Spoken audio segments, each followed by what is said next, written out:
আসসালামু আলাইকুম বন্ধুরা, লার্নিং সেন্টার বিডিতে আপনাদের সবাইকে স্বাগতম।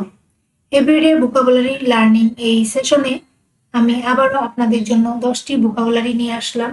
বন্ধুরা, এখানে আমি প্রতিটা ওয়ার্ডের সাথে একটা করে পিকচার এবং একটা করে সেন্টেন্স দিয়েছি, যাতে আপনারা এগুলা খুব দ্রুত মেমোরাইজ করতে পারেন। তো চলুন বন্ধুরা, শুরু করা যাক। অ্যাক্সেলারেট অর্থ হচ্ছে গতি বৃদ্ধি করা। অ্যাক্সেলারেট অর্থ হচ্ছে গতি বৃদ্ধি করা। The car began to accelerate quickly. গাড়িটি খুব দ্রুত গতি বৃদ্ধি করতে শুরু করলো। ব্যাংকুইট অর্থ হচ্ছে ভোজের আয়োজন করা। ব্যাংকুইট অর্থ হচ্ছে ভোজের আয়োজন করা। হি ব্যাংকুইটেড ফর আস। সে আমাদের জন্য ভোজের আয়োজন করলো। ড্যাম অর্থ হচ্ছে বিরক্তি বা হতাশা। Damn, I miss the bus.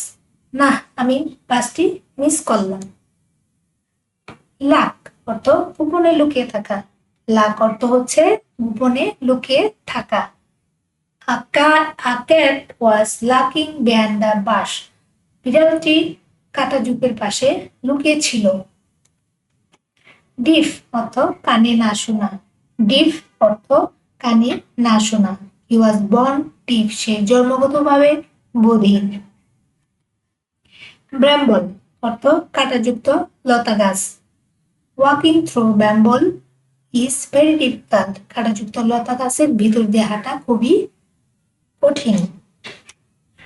Gloomy অর্থ হচ্ছে অন্ধকারাচ্ছন্ন, মলিন, বিষণ্ণ বা হতাশাজনক। Today is a very gloomy day. আজকে খুবই অন্ধকারাচ্ছন্ন দিন। ফার্স্ট ফার্স্ট অর্থ হচ্ছে চারণভূমি। ফার্স্ট অর্থ হচ্ছে চারণভূমি। The cows were grazing peacefully in the lush green pasture. গাভীগুলো পিসফুলি ঘাস খাচ্ছিল সবুজ চারণভূমিতে। ফিয়াস অর্থ হচ্ছে হিংস্র। ফিয়াস অর্থ হচ্ছে হিংস্র। The lion is a fierce predator. Lion হচ্ছে হিংস্র শিকারী।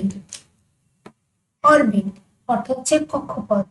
অরবিট অর্থ হচ্ছে কক্ষপথ। The satellite was launched into orbit successfully. স্যাটেলাইটটি সফলভাবে কক্ষপথে প্রেরণ করা হয়েছিল। বন্ধুরা, এই ছিল আজকের ভোকাবুলারি। যদি আবারও নতুন নতুন ভোকাবুলারি পেতে চান, বন্ধুরা অবশ্যই আমার চ্যানেলটি সাবস্ক্রাইব করে রাখুন। ধন্যবাদ সবাইকে।